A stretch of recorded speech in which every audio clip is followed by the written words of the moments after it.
Shalom, salam sejahtera bagi kita semua. Senang sekali bertemu kembali pada diskusi pelajaran Sekolah Sahabat Dewasa yang diselenggarakan oleh Universitas Advent Indonesia. Kitab Markus merupakan satu judul besar yang terpilih menjadi topik diskusi pelajaran Sekolah Sahabat sepanjang triwulan ketiga untuk tahun 2024. Pelajaran kali ini ditulis oleh Thomas R. Shepard, PhD, Dr. PH. Penulis adalah seorang profesor Perjanjian Baru di Seminari Teologi Gereja Masehi Advent Hari ke-7, Andrews University. Ke-16 pasal dalam kitab Markus dapat dibagi menjadi dua bagian. Bagian pertama adalah pasal 1 sampai pasal 8 ayat yang ke-30, berkaitan dengan pertanyaan penting, yaitu, siapakah Yesus? Dan jawabannya terpampang dalam ajaran-ajarannya dan mujizat-mujizatnya. Bagian yang kedua terdapat di dalam pasal 8 ayat 31 sampai Injil Markus berakhir, dan ini menjawab pertanyaan penting lainnya, yaitu kemanakah Yesus pergi? Jawabannya mengejutkan, bahwa Yesus sedang menuju ke salib dan dia mati di kayu salib.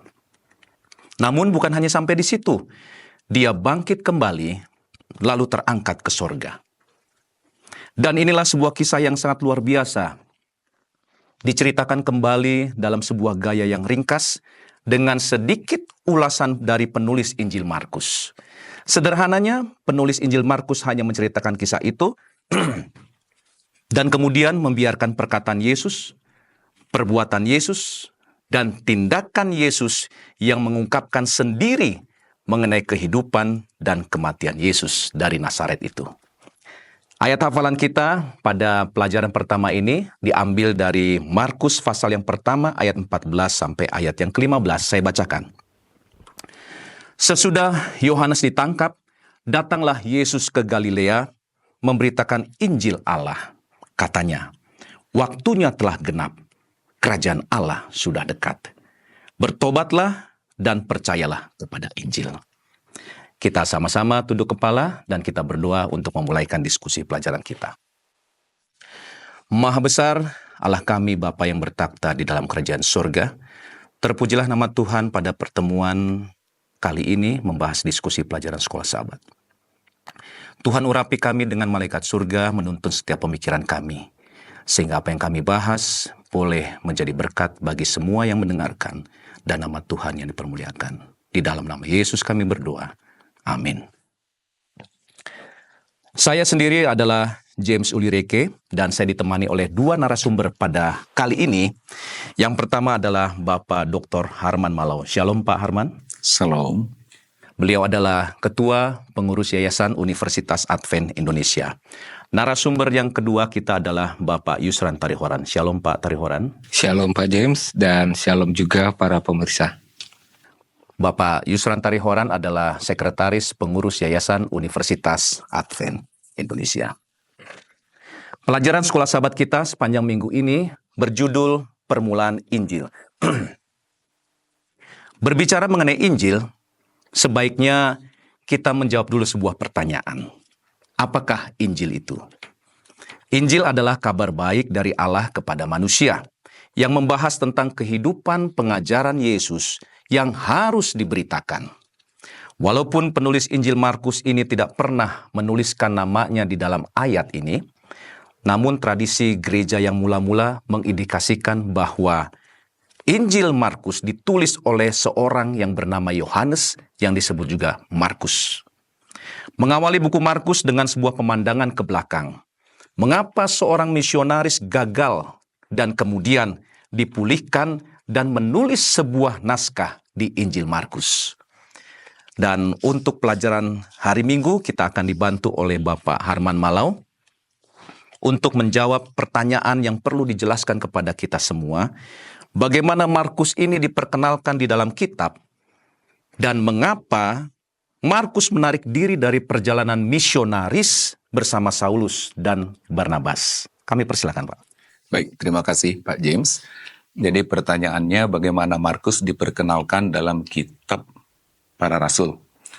Informasi tentang identitas dari Markus ini kita dapati di dalam Kisah Para Rasul 12 ayat 12. Kita lihat sebentar ayat ini. Kisah 12 ayat 12. Dan setelah berpikir sebentar, pergilah ia ke rumah Maria ibu Yohanes yang disebut juga Markus. Di situ banyak orang berkumpul dan berdoa. Kisah Para Rasul ayat 12 ini kalau kita lihat kontennya, ini sebenarnya kisah tentang Petrus dilepaskan dari penjara. Informasi tentang Markus kita dapati di dalam Kisah Para Rasul ayat 12 ayat 12, di mana di sana disebutkan bahwa Markus ini nama ibunya adalah Maria. Itu saja. Lalu mengapa Petrus pergi ke rumah dari ibu Markus ini, Maria ini? Kita tahu bahwa kisah ini adalah Petrus ditangkap oleh Herodes, lalu dipenjarakan dan direncanakan untuk diadili. Lalu kemudian pada malam hari itu dia dijaga oleh 2 penjaga, dikawal oleh 2 prajurit. Dan Petrus ini tidur di antara 2 prajurit. Lalu kemudian pada malam hari itu malaikat Tuhan singkatnya melepaskan dia, lalu dituntun keluar dari penjara, lalu pada malam hari itu dia pergi ke rumah dari Maria, yaitu ibu dari Yohanes yang juga disebutkan dengan Markus. Apa yang mereka lakukan di sana? Mereka adalah anggota-anggota jemaat yang tekun melakukan doa, oleh karena pada waktu itu pengikut-pengikut Yesus yang disebutkan dengan Kristen lah ya, pada saat ini kita sebutkan namanya Kristen atau pengikut-pengikut Tuhan pada waktu itu sedang dikejar-kejar. Bahkan di dalam ayat yang sebelumnya yang bernama Yakobus itu sudah dibunuh. Dengan dibunuhnya Yakobus, maka orang-orang Kristen pengikut Yesus Kristus itu ketakutan. Itu sebabnya mereka berdoa, katakanlah mereka ini di rumah yang tertutup dari rumah ibu dari Yohanes yang disebutkan dengan Markus ini. Jadi bagaimana dia diperkenalkan? Dia diperkenalkan bahwa dia adalah anak dari ibu Maria. Lalu kemudian mengapa kira-kira Yohanes Markus ini bisa dekat dengan Saulus dan juga Barnabas? Lalu kemudian kenapa dia meninggalkan pekerjaannya yang disebutkan di dalam pelajaran kita ini misionaris yang gagal? Kita juga tidak mendapat informasi yang banyak alasan mengapa dia meninggalkan pekerjaannya, tapi kita bisa temukan jawabannya itu di tulisan Ellen G. White yang menyebutkan begini. Kisah Para Rasul halaman 143. Ellen G. White menunjukkan bahwa Markus diliputi dengan ketakutan dan kekecewaan, ragu-ragu untuk sementara waktu dalam maksudnya untuk memberikan dirinya dengan sepenuh hati kepada pekerjaan Allah. Tidak biasa dengan kesukaran, ia putus asa oleh banyak bahaya dan penderitaan di dalam perjalanan. Jadi singkatnya adalah Markus ini menghadapi kesukaran yang terlalu sukar baginya. Tetapi di dalam kutipan ini disebutkan sebenarnya itu karena dia tidak memberikan dirinya dengan sepenuhnya kepada pekerjaan Allah. Jadi intinya di sana. Jadi Yohanes ini adalah pembantu pelayanan dari Barnabas dan juga Saulus. Ya, di dalam perjalanan misioneri yang pertama kita tahu bahwa Paulus dan Barnabas ini pergi melakukan pelayanan penginjilan dari satu kota ke kota yang lain. Lalu kemudian Markus inilah yang menjadi pembantu atau disebutkan dengan penolong. Tetapi pada waktu Barnabas dan juga Paulus meneruskan perjalanannya kepada kota yang lain, nah dia kembali ke Yerusalem. Oleh karena di dalam kutipan ini disebutkan dia menghadapi kesukaran dan juga dia merasa bahwa perjalanan pelayanan penginjilan ini merupakan satu penderitaan. Itulah sebabnya di dalam judul ini disebutkan dia adalah misioneri yang gagal untuk meneruskan pelayanannya pada waktu itu. Baik, terima kasih Pak Malau sudah menerangkan mengapa sampai Markus ini mengundurkan diri dari pelayanan bersama dengan Saulus dan Barnabas ya. Baik, untuk pelajaran hari Senin dengan judul Satu Kesempatan kedua. Dan kita akan dibantu oleh Bapak Yusran Tarihoran untuk menjawab sebuah pertanyaan yang penting yang harus kita bisa pahami bersama. Bagaimana Markus mendapat kesempatan kedua dan oleh siapa diberi kesempatan kedua tersebut. Dan satu lagi pertanyaan yang harus kita mengetahui jawabannya, yaitu apa hasil yang ditunjukkan oleh Markus setelah dia diberikan kesempatan kedua itu. Kami persilakan, Pak. Baik, terima kasih Pak James atas pertanyaan itu. Nah, tadi di pelajaran hari Minggu sudah diterangkan bahwa saat pelayanan Saulus dan Barnabas, mereka mengajak Yohanes Markus. Sebetulnya peran Markus ini adalah hanya sebagai penolong atau pelayan. Tapi Markus mengundurkan diri dan tidak melanjutkan pekerjaan pelayanannya. Di pelajaran hari Senin, kita lihat kisah bahwa kembali Paulus mengajak Barnabas untuk mengunjungi kota-kota yang mereka sudah layani beberapa waktu yang lalu, untuk melihat perkembangan orang-orang yang baru percaya. Barnabas setuju, tapi dia menyarankan agar membawa Markus. Namun Paulus sangat menentang untuk membawa Markus karena Markus pada waktu lalu sudah mengundurkan diri dari pelayanan. Mungkin kita juga setuju dengan tindakan Paulus ini. Seseorang yang meninggalkan tugas pelayanan begitu cepat tidak layak mendapatkan sebuah tempat sebagai tim misionaris. Tim pelayanan harus bergandengan tangan melawan kuasa jahat. Namun, Barnabas melihat sisi lain. Barnabas memberikan Markus kesempatan kedua. Inilah yang menjadi pertanyaan daripada Pak James itu. Barnabas melihat ada potensi dalam diri Markus dan tidak ingin meninggalkan pemuda itu. Perbedaan pendapat antara Paulus dan Barnabas mengakibatkan mereka berselisih dan berpisah pelayanan. Barnabas tetap membawa Markus, sedangkan Paulus membawa Silas. Menurut catatan di Kisah Para Rasul, inilah pelayanan terakhir mereka berdua bersama. Namun menariknya, Kisah Para Rasul malah mencatat pelayanan-pelayanan yang dilakukan oleh Markus yang sebelumnya sudah ditolak oleh Paulus. Setelah Barnabas memberikan kesempatan kedua kepada Markus, suatu perubahan yang luar biasa terjadi dalam diri Markus. Nah, ini tadi yang ditanya, apa dampaknya? Ya, bahkan Paulus yang tadinya menolak Markus, sekarang malah menganggapnya sebagai satu rekan sekerjanya. Paulus malah menyarankan agar Markus ikut melayani bersama Timotius. Markus juga memiliki hubungan yang dekat dengan Petrus.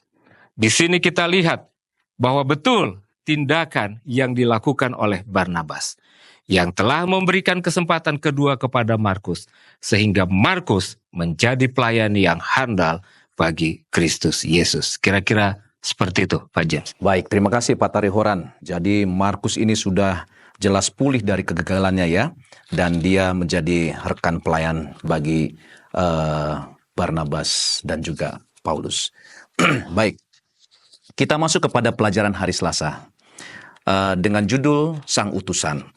Kembali kepada Bapak Harman Malau untuk membantu menjawab pertanyaan terkait dengan pelajaran hari Selasa ini. 3 ayat pertama di dalam buku Markus pasal yang pertama ini menunjukkan ada 3 tokoh utama. Siapakah itu dan apa yang menjadi fokus dari ayat ini? Kami persilakan. Baik, terima kasih. Di dalam Markus 1 ayat 1 sampai 8 memang kita mendapati ada 3 tokoh utama. Yang pertama adalah Yesus Kristus, itu dirujuk dalam Markus 1 ayat 1. Lalu kemudian di dalam Markus 1 ayat 2, tokoh yang kedua itu adalah Allah Bapa, dan yang terakhir adalah Yohanes Pembaptis. Siapakah Yohanes Pembaptis ini? Dia adalah sang utusan dan juga pengkhotbah yang merupakan subjek utama dari bagian terakhir dari pasal ini. Jadi kita melihat bahwa ada 3 tokoh utama di dalam Markus 1 ayat 1 sampai 8, yaitu Yesus Kristus, kemudian Allah Bapa, dan juga Yohanes Pembaptis. Nah, apakah kira-kira kesamaan dari ayat-ayat yang kita lihat ada frasa dari Keluaran 23 ayat 20, demikian juga Yesaya 40 ayat 3 dan Meliaki 3 ayat 1. Kalau kita baca ayat ini di dalam Keluaran 23 ayat 20, kita baca sebentar, disebutkan begini. Keluaran 23 ayat 20. Sesungguhnya aku mengutus seorang malaikat berjalan di depanmu untuk melindungi engkau di jalan dan untuk membawa engkau ke tempat yang telah kusediakan. Jadi di sini ada kata jalan dan untuk membawa engkau, berarti adalah perjalanan. Malaikat berjalan di depanmu, melindungi engkau di jalan, lalu membawa engkau. Kalau membawa berarti juga apa? Berjalan. Lalu kemudian kita lihat di ayat yang berikutnya, yaitu di dalam Yesaya 40 ayat 3, di sana disebutkan demikian, ada suara yang berseru-seru, persiapkanlah di padang gurun jalan untuk Tuhan. Kembali lagi jalan, luruskanlah di padang belantara jalan raya bagi Allah kita. Demikian juga di dalam buku Meliaki ayat 1, ini juga mengenai perjalanan, yaitu tentang seorang utusan mendahului Tuhan untuk mempersiapkan jalan baginya. Jadi ketiga ayat ini berbicara tentang perjalanan. Ayat dalam Yesaya tentu mempunyai banyak kaitan dengan pelayanan Yohanes Pembaptis dan juga berfokus pada perjalanan Tuhan. Dalam Injil Markus, Tuhan Yesus sedang dalam sebuah perjalanan. Ya, perjalanan apa? Markus itu menjelaskan tentang perjalanan apa? Yaitu perjalanan dari Yesus Kristus menuju salib. Lalu kemudian juga mengenai perjalanan yang mengiringi kematian dan pengorbanan Yesus ketika dia di kayu salib. Jadi banyak hal-hal yang terjadi yang dijelaskan oleh Markus sebelum Yesus mencapai salib. Jadi perjalanan itu baru saja dimulai dan kemudian Markus menceritakan semuanya ini kepada kita. Kemudian di dalam Markus 1 ayat 2-3 ya, ini perlu saya kira, Yohanes Pembaptis menyerukan pertobatan, satu tindakan berbalik dari dosa dan kembali kepada Allah. Jadi kita melihat di dalam pelajaran hari Selasa ini, judulnya adalah Sang Utusan. Siapa yang dimaksud dengan Sang Utusan itu? Siapakah yang dimaksud yang diutus di sini? Yaitu mereka yang menuju perjalanan tersebut. Jadi kita juga sekarang dalam perjalanan kerohanian kita ya, bagaimana kira-kira kita ini menjalani perjalanan kerohanian kita ini? Apakah ada tantangan atau apakah ada pergumulan dalam kehidupan kita? Karena perjalanan kerohanian, pengalaman-pengalaman dari tokoh-tokoh Alkitab, kita juga melihat ada pergumulan yang mereka lewati ketika mereka menjalani perjalanan kerohanian mereka. Demikian Pak James. Baik, terima kasih Pak Malau untuk pelajaran hari yang ke-Selasa tadi. Dan kita bergerak masuk kepada pelajaran hari Rabu. Hari Rabu ini diambil dari Injil Markus pasal yang pertama ayat 9 sampai ayat yang ke-13. Dan ini menceritakan tentang baptisan Yesus. Diperkenalkan bahwa Yesus memiliki sisi keilahian maupun sisi kemanusiaan. Apa sisi keilahian yang ditunjukkan dalam Injil ini dan apa sisi kemanusiaan yang ditunjukkan dalam Injil ini dan bagaimana kita memahami gagasan ini. Dan sekarang kita akan dipandu untuk menjawab pertanyaan ini oleh Bapak Yusran Tarihoran. Baik, terima kasih Pak James atas pertanyaannya. Nah, pelajaran hari Rabu ini menekankan tentang pentingnya peristiwa Yesus dibaptis. Seperti kita ketahui bahwa pada saat Yesus dibaptiskan oleh Yohanes Pembaptis, dia melihat langit terkoyak dan Roh Kudus turun ke atas Yesus seperti burung merpati. Dan terdengar suara Bapa dari surga yang mengatakan, "Engkaulah anakku yang kukasihi, kepadamulah aku berkenan." Itu terdapat dalam Markus 1 ayat 11. Kenapa peristiwa ini sangat penting? Karena peristiwa inilah yang meneguhkan awal pelayanan Yesus dan pada saat itu juga ketiga oknum kealahan hadir pada peristiwa ini, yaitu Allah Bapa, Anak, dan Roh Kudus. Dan seperti yang kita ketahui bahwa segera setelah peristiwa itu, Roh memimpin dia ke padang gurun. Ini menunjukkan bahwa Yesus sebagai Allah dan misinya menebus umat manusia akan menghadapi setan, akan menghadapi binatang liar, namun akan ditolong oleh malaikat. Di sini kita dapat melihat bahwa Yesus sebagai tokoh memiliki dua sisi keilahian dan kemanusiaan. Itu yang menjadi tadi pertanyaan daripada Bapak J. Sekarang kita lihat, apa sisi keilahian daripada Yesus itu? Yang pertama, Yesus adalah Sang Kristus. Yang kedua, Yesus adalah Sang Mesias. Itu terdapat dalam Markus 1 ayat 1. Kemudian yang ketiga, Tuhan diumumkan melalui seorang utusan. Yang keempat, sisi keilahian adalah lebih berkuasa dari Yohanes. Itu kita lihat dari Markus 1 ayat 7. Kemudian yang kelima, Sang Anak yang terkasih atas siapa? Nah, dari sisi kemanusiaan, kita dapat lihat yang pertama, bahwa Yesus dibaptis oleh Yohanes. Yang kedua, dia digiring oleh Roh Tuhan untuk dicobai iblis. Yang ketiga, berhadapan dengan binatang liar. Dan yang keempat, dilayani oleh malaikat. Terdapat dalam Markus 1 sampai 13. Dan inilah yang menjadi jawaban dari pertanyaan tadi, yaitu sisi keilahian dan kemanusiaan daripada Yesus.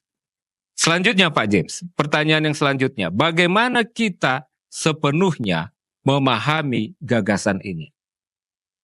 Kalau kita mau melogikakan gagasan ini, ya, bagaimana keilahian dan kemanusiaan berada dalam satu waktu dan tubuh yang sama, itu hal yang di luar nalar. Nggak bisa. Namun kita menerima dengan iman gagasan ini dan takjub terhadap rahasia Allah yang besar ini. Gantinya kita memahami dengan pikiran manusia, kita harus sangat bersyukur atas kasih Allah bagi umat manusia. Demikian kira-kira Pak James jawabannya. Baik, terima kasih Pak Tarihoran. Sudah sangat jelas tentang pelajaran hari Rabu bahwa Yesus adalah Sang Kristus, Dia juga adalah Sang Mesias, seorang utusan dan lebih berkuasa daripada Yohanes. Namun dia juga memiliki sisi kemanusiaan. Kita beranjak kepada ayat yang ke-9 sampai ayat yang ke-13 dari buku Injil Markus pasal yang pertama ini. Minta maaf, saya masuk ke ayat yang ke-14 sampai ayat yang ke-15 dari Injil Markus pasal yang pertama. Dan ada pertanyaan yang akan dibantu dijawab oleh Bapak Harman Malau. Bagaimana Markus merangkum pekabaran yang sederhana yang dia dapatkan langsung dari Yesus? Dan kalau kita melihat ayat hafalan di depan, bahwa ada kata waktunya telah genap. Kira-kira apa maksud dari kata waktunya telah genap di dalam pelajaran hari Kamis ini? Kami persilakan. Baik, terima kasih. Mari kita lihat Markus 1 ayat 14 sampai 15 tentang waktunya sudah genap. Saya baca ya. Sesudah Yohanes ditangkap, datanglah Yesus ke Galilea memberitakan Injil Allah. Katanya, waktunya telah genap, kerajaan Allah sudah dekat, bertobatlah dan percayalah kepada Injil. Waktunya telah genap. Ini berbicara tentang waktu. Dihubungkan dengan Daniel 9 ayat 24 sampai 27, di mana di sana ada nubuatan 70 pekan. Jadi ini mengenai waktu ya. Waktu nubuatan 70 pekan atau 70 minggu.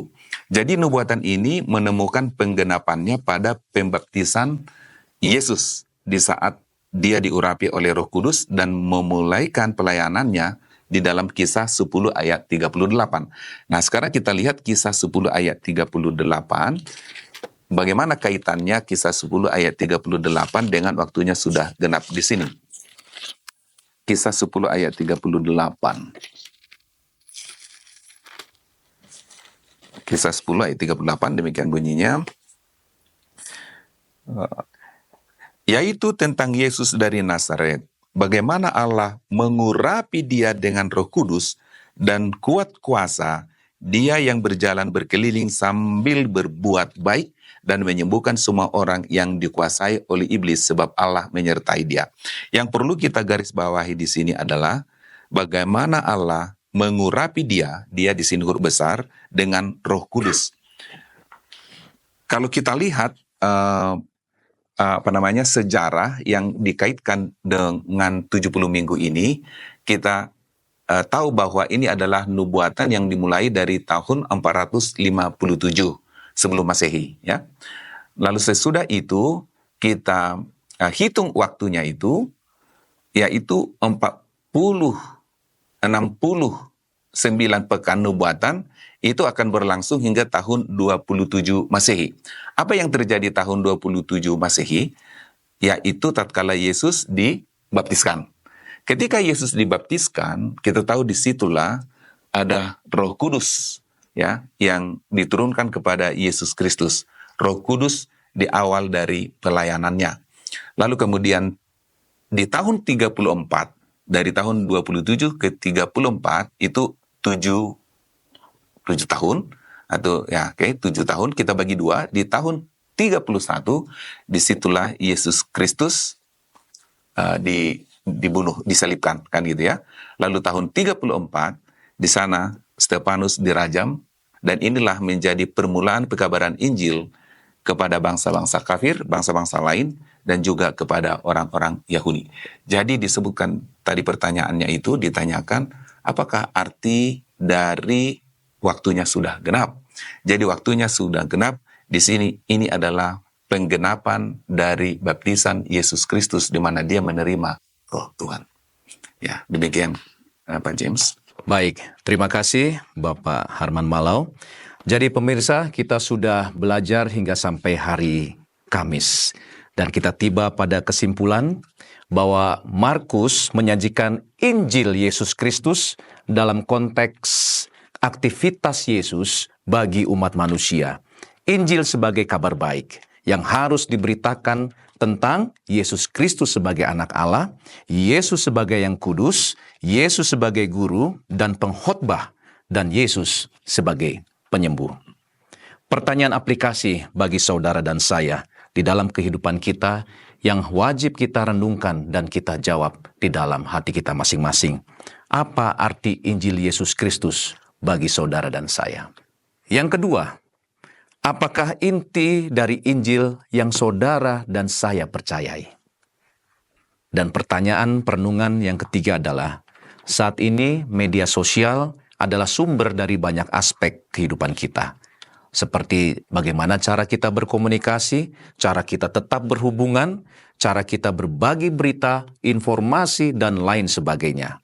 Apakah kita sudah menggunakan media sosial sebagai media untuk menyampaikan kabar baik kepada sesama kita? Dan pertanyaan yang terakhir yang harus kita renungkan, bagaimana kita merasakan pelayanan Yesus Kristus di dalam kehidupan kita? Ketika kita sudah merasakannya, apa pelayanan Yesus atau pelayanan Yesus yang manakah yang paling berdampak bagi kehidupan saudara dan saya? Demikian pelajaran kita sepanjang 1 minggu ini, dan tayangan ini tidak menggantikan saudara dan saya untuk terus belajar Sekolah Sahabat Dewasa ini, mempersiapkan kita untuk lebih dekat kepada Tuhan. Kami sampaikan semuanya ini untuk menjadi berkat bagi kita semua, dan kita akan tutup diskusi pelajaran Sekolah Sahabat ini yang akan dipimpin oleh Bapak Harman Malau. Baik, terima kasih. Mari kita sama-sama berdoa. Tuhan Allah, Bapa kami yang di sorga, terima kasih oleh karena kasih-Mu tanpa batas kepada kami manusia yang berdosa. Terima kasih ya Tuhan oleh karena kami telah mendapat pelajaran tentang Injil, kabar baik dari Tuhan kepada kami manusia yang berdosa. Engkau adalah Allah kami, Tuhan kami, Juru Selamat kami. Yesus Kristus yang telah mati di kayu salib untuk memberikan pengharapan kekal, untuk kehidupan yang kekal bagi kami. Inilah kabar baik, kabar Injil yang harus kami terima dan juga kami sampaikan kepada orang-orang lain yang belum mengenal Engkau. Tuhan yang di sorga, terima kasih atas pelajaran ini. Kiranya ini menjadi suatu pengharapan yang hidup bagi masing-masing kami di mana kami mempunyai harapan untuk memperoleh kehidupan yang kekal oleh karena keselamatan yang Tuhan sudah berikan bagi kami orang yang berdosa. Tuhan yang di surga, kiranya untuk ke depan ini hati kami akan diperbaharui untuk mempunyai komitmen yang baik, menerima Engkau sebagai juru selamat kami, dan juga akan menghidupkan karakter yang baik, karakter dari Yesus Kristus sebagai Injil di dalam kehidupan kami masing-masing. Terima kasih ya Tuhan, doa ini kami persembahkan di dalam nama Yesus Juru Selamat kami. Amin.